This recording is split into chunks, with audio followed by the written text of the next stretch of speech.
श्री शिवाय नमस्तुभ्यम। बुधवार के दिन पड़ने वाले प्रदोष व्रत को बुध प्रदोष के नाम से जाना जाता है। प्रदोष व्रत हर महीने के कृष्ण और शुक्ल पक्ष की त्रयोदशी तिथि यानी 13वें दिन रखा जाता है। त्रयोदशी तिथि भोलेनाथ को अत्यंत प्रिय होती है और इस दिन प्रदोष काल के समय यदि सच्ची श्रद्धा भाव से महादेव की पूजा करके व्रत की कथा पढ़ी सुनी जाए तो महादेव की कृपा से सभी बिगड़ी बन जाती है, जीवन के सभी संकट दूर हो जाते हैं और मनोकामनाएं भी पूरी हो जाती हैं।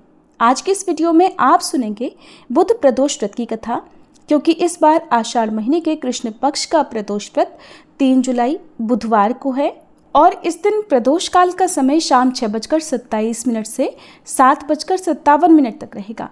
तो आप प्रदोष काल के समय सच्चे मन से अपनी मनोकामना को ध्यान में रखते हुए यदि महादेव की पूजा करके इस पौराणिक कथा को सुनते हैं तो महादेव की कृपा से आपकी मनोकामना अवश्य पूर्ण होगी। बुध प्रदोष व्रत की कथा के अनुसार एक बार एक पुरुष का नया विवाह हुआ था। विवाह के बाद उसकी पत्नी कुछ दिनों के लिए मायके चली गई थी। कुछ समय बीतने पर वह पुरुष अपनी पत्नी को लेने के लिए उसके यहाँ गया और बुधवार को ही अपनी पत्नी को लेकर वापस लौटने लगा। तब ससुराल पक्ष ने उसे रोकते हुए कहा कि विदाई करने के लिए बुधवार का दिन शुभ नहीं होता, लेकिन उसने किसी की बात नहीं मानी और वह अपनी पत्नी को साथ लेकर बैलगाड़ी में बैठकर चल पड़ा। नगर के बाहर पहुंचने पर उसकी पत्नी को जोर की प्यास लगी। तब बैलगाड़ी को रुकवाकर वह पुरुष पानी की तलाश में चल पड़ा। पत्नी एक पेड़ के नीचे छांव में बैठ गई। थोड़ी देर के बाद जब वह पुरुष पानी लेकर आया तो उसने देखा कि उसकी पत्नी किसी और पुरुष के साथ हंस हंसकर बातें कर रही है, साथ ही उसके लोटे से पानी भी पी रही है। ये देखकर उस पुरुष को क्रोध आ गया, लेकिन जैसे ही वह अपनी पत्नी के निकट पहुंचा तो उसके आश्चर्य का कोई ठिकाना नहीं रहा, क्योंकि उसकी पत्नी जिस पराये पुरुष से बात कर रही थी वो तो देखने में बिल्कुल उसी की तरह था। पत्नी भी सोच में पड़ गई। वे दोनों पुरुष अब आपस में झगड़ा करने लगे। धीरे धीरे वहां भीड़ इकट्ठा हो गई और राजा के सिपाही भी आ गए। 2 हमशक्ल आदमियों को देखकर अब हर कोई आश्चर्य में पड़ गया। उन्होंने उस स्त्री से पूछा कि तुम ही बताओ तुम्हारा पति कौन है। अब वह स्त्री भी हैरान हो गई, कुछ नहीं बोल पाई। तब वह पुरुष भगवान शंकर से मन ही मन प्रार्थना करने लगा कि हे महादेव, हमारी रक्षा करो। मैंने बहुत बड़ी भूल कर दी कि मैं अपने सास ससुर की बात नहीं मानकर बुधवार को ही अपनी पत्नी को विदा करा कर ले आया। अब मैं भविष्य में ऐसी गलती बिल्कुल नहीं करूँगा। जिस समय वह पुरुष प्रार्थना कर रहा था वह प्रदोष काल का समय था और उसकी वह प्रार्थना महादेव ने सुन ली और प्रार्थना पूरी हुई। तभी दूसरा पुरुष अंतर्ध्यान हो गया और पति पत्नी सकुशल घर पहुंच गए। उस दिन के बाद से पति पत्नी नियम पूर्वक बुध प्रदोष का व्रत रखने लगे। इसलिए बुध त्रयोदशी का व्रत हर मनुष्य को करना चाहिए, जो कि जीवन के सभी दुखों को, सभी संकटों को दूर करने वाला है। ये थी बुध प्रदोष व्रत कथा। बुध प्रदोष व्रत कथा के साथ ही बुधवार की कथा भी सभी को सुननी चाहिए। प्रेम से बोलिए विघ्नहर्ता भगवान गणेश की जय, भोले शंकर भगवान की जय। बहुत समय पहले की बात है। एक गांव में एक विधवा अपनी बहू के साथ रहती थी। बहू थोड़ी मंदबुद्धि थी और उसे भूख बिल्कुल भी सहन नहीं होती थी। ऐसे में वह हर दिन सुबह उठकर सबसे पहले खाना खाया करती थी। एक दिन विधवा महिला ने अपने घर पर एक पूजा रखी, लेकिन उसे इस बात की बड़ी चिंता थी कि उसकी बहू तो सुबह उठकर ही खाना खाने लग जाएगी। ऐसे में भगवान के लिए बना प्रसाद तो झूठा हो जाएगा। ये सोचकर उसने अपनी बहू को कुछ समय के लिए घर से दूर रखने का उपाय सोचा। उसने सुबह अपनी बहू को एक मटका दिया जिसमें नीचे से छेद था और उसने अपनी बहू को बुलाकर कहा कि बहू, आज घर में पूजा है, इसलिए तू जा और जाकर पानी का इंतजाम कर ले। हालांकि बहू भी बहुत चालाक थी। उसने ये सब देख लिया था कि मटके में नीचे छेद है। ऐसे में उसने घर से बना हुआ आटा चुपके से निकाल लिया और मटकी में पानी भरने चल पड़ी।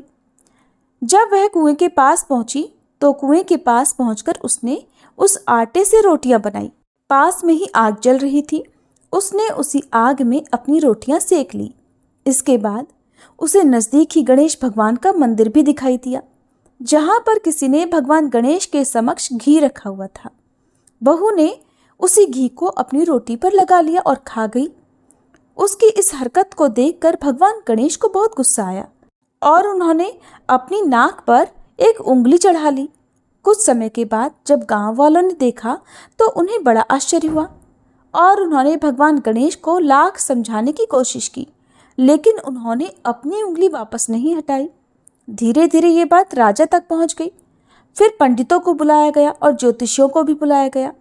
बहुत पूजा पाठ की गई, फिर भी भगवान गणेश ने अपनी नाक पर से उंगली नहीं हटाई। तब राजा ने ये ऐलान किया कि जो भी भगवान गणेश को नाक से उंगली हटाने के लिए मना लेगा उसे 5 गांव इनाम के तौर पर दिया जाएगा। विधवा महिला की बहू ने भी ये बात सुनी तो वो भी कहने लगी, क्या मैं कोशिश करके देख सकती हूँ? उसकी बात सुनकर वहाँ पर एकत्रित हुए सभी लोग हंसने लगे, क्योंकि अब तक लाख प्रयास करने के बावजूद भी भगवान गणेश का क्रोध कम नहीं हुआ था। तो लोगों ने सोचा कि चलो, सब लोग तो अपने अपने प्रयास करके देख चुके हैं, एक बार ये भी करके देख ले। अनुमति मिलते ही बहू ने सबके सामने एक शर्त रख दी कि मेरे घर से लेकर मंदिर तक एक पर्दा बांध दिया जाए और कोई भी हमें ना देखे। लोगों ने ऐसा ही किया। इसके बाद बहू ने अपने कपड़े में से एक मोगरी छुपाई और मंदिर पहुंच गई। वहां जाकर उसने भगवान गणेश को चेतावनी दी कि प्रभु, ये उंगली हटा लो, नहीं तो एक मोगरी मार कर मैं आपके टुकड़े टुकड़े कर दूंगी। भगवान गणेश को लगा कि ये औरत तो पूरी तरह पागल है, कहीं सच में मुझे मोगरी ना मार दे। ऐसा सोचकर उन्होंने अपनी नाक पर से उंगली हटा ली और जब पर्दा हटाया तो देखा भगवान गणेश जी की उंगली वापस अपनी जगह पर है, जिसे देखकर गांव वाले बहुत प्रसन्न हुए और बहू का जय जयकार करने लगे। इसके बाद राजा के आदेश के अनुसार उस बहू को 5 गांव इनाम में दे दिए गए। कहा जाता है कि तब से ही बुधवार का व्रत करने वाले लोग इस कथा को भी सुनते हैं और दूसरों को सुनाते हैं और भगवान गणेश से यही वरदान मांगते हैं कि जैसे उन्होंने बहू की बात मानी वैसे ही हमारी बात मानकर हम सबकी भी मनोकामनाएं पूर्ण करें। इस प्रकार भक्तजनों, आज के दिन जो भी बुधवार व्रत की इन कथाओं को सुनता है और दूसरों को सुनाता है, उनके घर में, उनके जीवन में भगवान गणेश की कृपा से सुख, शांति और यश बना रहता है। उनके घर के अन्न के भंडार और धन के भंडार कभी खाली नहीं होते। प्रेम से बोलिए विघ्नहर्ता भगवान गणेश की जय। अब सुनिए भोलेनाथ की आरती। जय शिव ओमकारा स्वामी, जय शिव ओमकारा। ब्रह्मा विष्णु सदा शिव, ब्रह्मा विष्णु सदा शिव, अर्धांगी धारा। ओम जय शिव ओमकारा। एकानन चतुरानन पंचानन राजे, स्वामी पंचानन राजे। हंसानन गरुड़ासन, हंसानन गरुड़ासन, वृषवाहन साजे। ओम जय शिव ओमकारा। 2 भुज 4 चतुर्भुज, 10 भुज अति सोहे, स्वामी 10 भुज अति सोहे। त्रिगुण रूप निरखता, त्रिगुण रूप निरखता, त्रिभुवन जन मोहे। ओम जय शिव ओमकारा। अक्षमाला वनमाला, रुंडमाला धारी, स्वामी रुंडमाला धारी। चंदन मृग मद सोहे, चंदन मृग मद सोहे, भाले शशिधारी। ओम जय शिव ओमकारा। श्वेतांबर पीतांबर, बाघांबर अंगे, स्वामी बाघांबर अंगे। सनकादिक गरुड़ादिक, सनकादिक गरुड़ादिक, भूतादिक संगे। ओम जय शिव ओमकारा। करके मध्य कमंडल चक्र त्रिशूलधारी, स्वामी चक्र त्रिशूलधारी। सुखकारी दुखहारी, सुखकारी दुखहारी, जग पालनकारी। ओम जय शिव ओमकारा। ब्रह्मा विष्णु सदा शिव जानत अविवेका, स्वामी जानत अविवेका। प्रणवाक्षर में शोभित, प्रणवाक्षर में शोभित, ये तीनों एका। ओम जय शिव ओमकारा। त्रिगुण स्वामी जी की आरती जो कोई नर गावे, स्वामी जो कोई नर गावे। कहत शिवानंद स्वामी, रटत भोलानंद स्वामी, सुख संपत्ति पावे।